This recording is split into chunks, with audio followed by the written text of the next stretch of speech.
عايزه اقول لكم حاجه بقى لسه. وطبعا انتوا عارفين انا بشجع جدا الضحكه الحلوه، ما كانش العشم بقى انتوا برضو اللي بتقولوا عليا كده، بتقولوا بنفسكم ساره مش عايزه تشوفنا تاني. مين بقى اللي بيطلع الاشاعات الغريبه دي؟ ساره بتموت فيكم، وطبعا هكون موجوده معاكم. ساره بصراحه احنا مش فاهمين حاجه. هقول لكم يا ستي، طلعوا من فتره اشاعه وقالوا ساره مش جايه بازار العيله تاني. مين اللي طلع الاشاعه دي؟ ما نعرفش. بيقولوا كده ليه؟ برضو ما نعرفش. لكن الحقيقه والاكيده اني هكون موجوده معاكم 1 و2 و3 اغسطس. هكون موجوده معاكم في حديقه الحريه، قصاد على طول دار الاوبرا المصريه. 1 و2 و3 اغسطس هيكونوا ايام مش عاديه. ايوه، هنكرر فيها البازار اللي كسر الدنيا. فاكرين بازار العيله؟ فاكرين الاسعار الخياليه؟ فاكرين المصانع؟ فاكرين اليد الاولى؟ عاملين كل ده بس المره دي في مكان اكبر، ومعانا براندات اكتر، ومعانا كل حاجه حلوه. ما هو لازم نعمل كده، ما كانش قدامنا حل تاني. الناس عايزين البازار تاني وتالت. ليه يا جماعه؟ البازار ما شاء الله عليه نجح وكسر الدنيا، كان موجود معانا كل حاجه بارخص الاسعار. ليه يا ساره الاسعار قليله كده؟ لان احنا جايبين يد اولى، جايبين المصانع. طبعا الناس اللي جت وشرفتنا وشافت النجاح العظيم اللي حققناه، وشافت الحاجات الجميله اللي كانت موجود معانا. ايه يا ساره الحاجات اللي موجوده معاكي دي؟ قولي ايه ما كانش موجود؟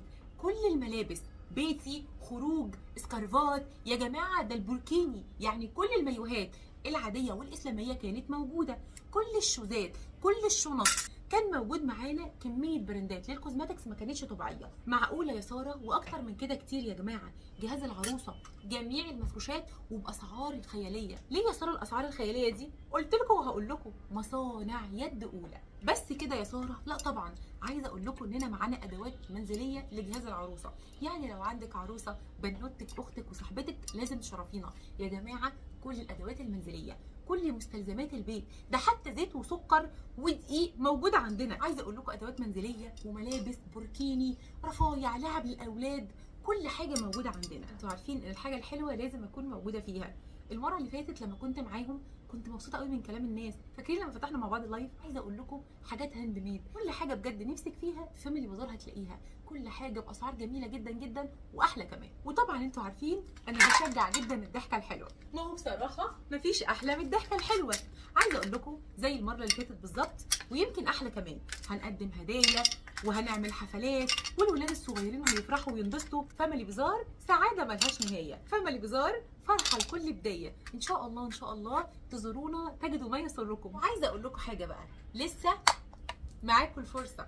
اي صاحب بيج او اي صاحب مصنع تقدر تكون معانا، شرط خامات عاليه، يعني الجوده بتاعتك ما يكونش ليها حل، والاسعار تكون وهميه. لازم اسعارك تكون جميله علشان تكون موجود معانا. لسه باب الحجز مفتوح، وزي ما قلت لكم ميعادنا 1 و2 و3 اغسطس في جنينه الحريه امام دار الاوبرا المصريه. يلا تعالي وهاتي معاكي كل حبايبك. فرحه وحشتنا، عايزين نفرح. وعايزه اقول لك الاسعار معانا من اول 50 جنيه. المره اللي فاتت يا جماعه كان معانا حاجات ب5 جنيه، والله العظيم كان معانا حاجات ب5 جنيه. وعايزه اقول لكم حاجه واهم حاجه، المره دي مش زي المره اللي فاتت. المره اللي فاتت انا كنت معاكم اول يوم بس، المره دي انا معاكم اول يوم وتاني يوم كمان. وهحاول من كل قلبي اخلص هوا ان شاء الله يوم السبت واجي لكم على هناك. بقول لكم ايه، هنفرح وننبسط ونتصور ونعمل حفلات ونهزر ونشتري كل اللي نفسنا فيه وباقل الاسعار. كل ده هتلاقوه في فاميلي بازار.